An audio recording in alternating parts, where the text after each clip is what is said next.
create another video on a specific area of Kajabi, like their memberships or their coaching or their email marketing tools, then just drop it in the comments below. But we're going to keep it nice and short. We're going to try to keep it nice and short in this video. Okay. So let me screen share. But before I do, if you don't know me, my name is Aleka and I help others create online courses that are profitable so that you can scale your business. I've sold courses for the last 5 years now, and it allowed me to resign from my teaching position and work from home full time. So it's something that's pretty amazing. And I'm sure you're aware if you're trying to upload your course to Kajabi. So let's dive in. Okay, here we are in our dashboard. We're going to go to new product, or you can go to courses. Either way, we're going to go to new course. Either way, well, you're going to be able to create your new course. Most of us are going to be creating an evergreen course. Don't worry about cohorts if you're a new course creator. Let's do uploading to Kajabi 101. How to upload a course to Kajabi easily. That's going to be what our course is about. You have to fill those out, press next, choose your colors. Definitely want to stay on brand here. And if you don't have branding colors, just choose whatever you want to choose. You can always change it later. It's not the end of the world. It's your business and your course. Upload a thumbnail. To do this, just go into Canva and set the size dimensions to 1280 by 720 so that it fits. I'm just going to pick a random image here for a past course that I have recently published on Course Publishing 101. Let's just pretend that's related to Kajabi. Press next. Okay. It's very simple so far, right? Next, you're going to choose whether it's free or paid. If you're doing freebies, that's fine. Some people do freebies as lead magnets. It's smart marketing.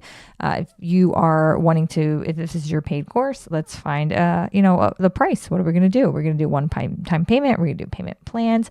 I highly suggest that one, if this is your first course, that it is a mini course. I would not put out this day and age, maybe years ago, like I did, but now 2026 and on, mini courses are the way to go to start. Okay. They're easier to sell.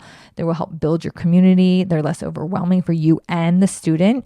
And if that's the case, the payment will be a one-time payment. You don't need payment plans for mini courses. So it would probably be maybe like, I don't know, $75, maybe $50, maybe $30, usually less than $100 if it's a mini course. If your course is larger and you want to charge more than $100, that's your prerogative. Do you? But that's just my suggestion and what I teach my students. Okay. I don't ever understand why people would let customers pay what they want, but hey, maybe that's for something else that they're trying. Maybe they want just, if you want to pay, sure. If not, it's for free type of mentality. I like how they have Kajabi payments here. Either way, it's nice that they have these options. So we're going to hit next.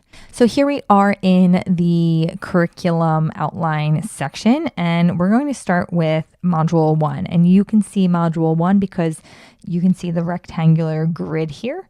This top, and it's kind of a little bit confusing, this top bolded title is actually the module title. And if you don't know what a module is, it's like a unit, right? Like, take us back to grade school, units, and here's chapters within the unit, right? So a unit could be, introduction to Kajabi, and then again, setting up your account. What is it? The navigating, like they say, even though I don't really like these lessons within there. Modules keep things more organized so that you're working in chunks and sections, okay? To change the title of the module, you just go here and you edit the module. You can put a thumbnail image for the module, although I think it's a waste of time. I wouldn't worry about that. Just put a brief description if you want, and that's it, right? Under the modules, here we have 1, 2, 3 different lessons. To change the lessons, go to this little edit icon. You don't have to worry about this right now because we don't have any action going on. Edit the lesson, and then now we title the lesson, Setting Up Kajabi. We can leave that the same. Select module, and we already have that. Media. Now, this is where we upload the meat of our course, the videos, the content, okay? Now, this is already going to be written here because AI decided to write it. You can delete that if you don't like it. You don't need text in every lesson. I like to personally just put a little note about what I talked or summarize what that lesson is about in case people forget, although the title should do a good job explaining. And then you're going to put any resources or links in that lesson that's related to that lesson, okay? Up here is where you'd want to upload your video. Just click on video, select, upload. I'm not going to do it right now because it does take 5 minutes, depending how long your videos are, to upload. Keep your video short, under 10 minutes is what I recommend. You can upload audio files, which is really cool if you just want to take people maybe through a meditation session or a demonstration or something where you don't need to show them how to do something, which would actually not be a demonstration, right? It'd be more like an explanation. Once their video or audio is uploaded and you put your description, then you can come over here. And again, if you want a lesson thumbnail, do that. I don't think it's necessary. Come down here and decide whether you want people to comment on each lesson. If you do, you'll get alerted and you can continue the conversation there. I love having comments open. Why not? People get to communicate with each other as long as they're positive, and most of the time they will be, right? So once you have all of that done, this one lesson is going to be done. Don't make it more complicated than it needs to be, right? We're going to make this published. And then we're going to put save. Don't forget to publish it. And we can always publish from the previous page if you forget. So you see how it says publish here? You can publish this way too. It's something I always forget to do, right? Make sure it's all in the green before you publish it. Now, this does not mean people are going to see that lesson, so don't worry. They won't be able to see and access your course until everything's published and until your sales page is published too. So don't worry about that. Next lesson could be a video lesson, or it could be an audio lesson, or it could just be a PDF, or it can just be some type of template or file that's digital as opposed to just a video, okay? If you're not doing video or audio, you would just keep the media at none and just put whatever you want here. If you want to include a PDF with that lesson, that text lesson, then you can just add the file here and upload it. Let's say I'm uploading my roadmap. There we go. There it is. So you can refer to that, publish it. I have the intro. I have that done. And then you can always look and see what it looks like. So here we go. There is no video. Now, if there's not a video, know that this is going to be a big blank spot. So you may want to put a thumbnail here. Or what I highly recommend, if you're not teaching something in this lesson and you want to show people how to do something, record yourself just talking about it very briefly in a minute or two. Could be your phone, your camera, whatever you have to record yourself. Say, hey, just so you know, this is how, this is my 20-day roadmap here. Click on this download and it's going to show you exactly how to, create a course day 1 to day 5 or day 20 and blah, blah, blah, blah. And then that's your recording for that lesson. So that's my recommendation rather than leaving it blank. It just looks better. Okay. So we're going to save that. So now if we go back, we now have a video for lesson 1 and a PDF file with maybe an intro video to that PDF in lesson 2. What I like to do is I like to call these lesson 1, lesson 2, lesson 1, lesson 2, lesson 3. But again, that's a personal preference. It just helps me keep track of the lessons and helps my students also keep track of the lessons. Once it's all done, we can publish, okay? So once all of your videos and lessons are published, then we're going to go to the next stage, which is, again, I'm trying to go through this as quickly as possible. We're going to go to customize, and we're going to customize our student dashboard here. So you can change the title of the course if you want. You can change the subtitle. You can change what's on the button here. You can change the image if you want, the colors, again, if you change your mind, the spacing, whatever you want. It's all there to change. It's kind of nice, the flexibility that Kajabi gives you.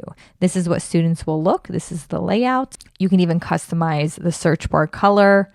You can customize the hero image, of course. You can customize the welcome body, whether you want it centered or aligned. However, if you want to add video files here, you can play around with all of this. It's really, really nice how much freedom Kajabi gives you with editing this student dashboard compared to other course platforms like Teachable and Thinkific. We're going to go to offer. Again, remember, we already have our $75 offer. That's all we need. We're going to skip customers, skip certificates, and go straight to settings next to finalize things.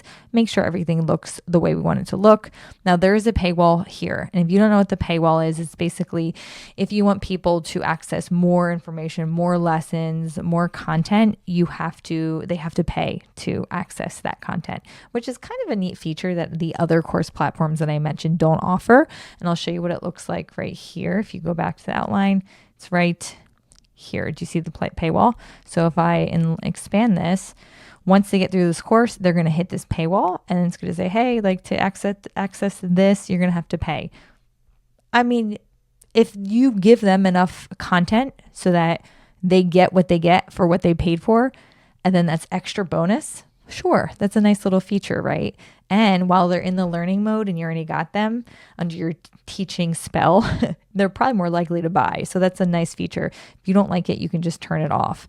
Live rooms, if you want to do that, that's a little bit more advanced. Again, the community option, this is most likely for a more higher up advanced plans. If you want to do that, that's a nice option too. Then if we want to enable comments, but that's it. That's really all you need to do. The most of the time you should be spending on your landing page, which is what we're not going to be talking about in this video. Setting up your landing page, or I should say your sales page for your course, is a big part of selling and making sales and getting those conversions. So if your landing page is not up to par, if you don't really know what to put on it, then comment below and say, Lekka, can you show me, what you would put on a landing page to sell your course? And I can create a whole separate video on that. Now, the next question is, after you upload your course, how are you selling it? Do you have a sales system in place? If you don't, you should. And you can watch this video here if you want to learn how to set up a very simple sales system for course creators.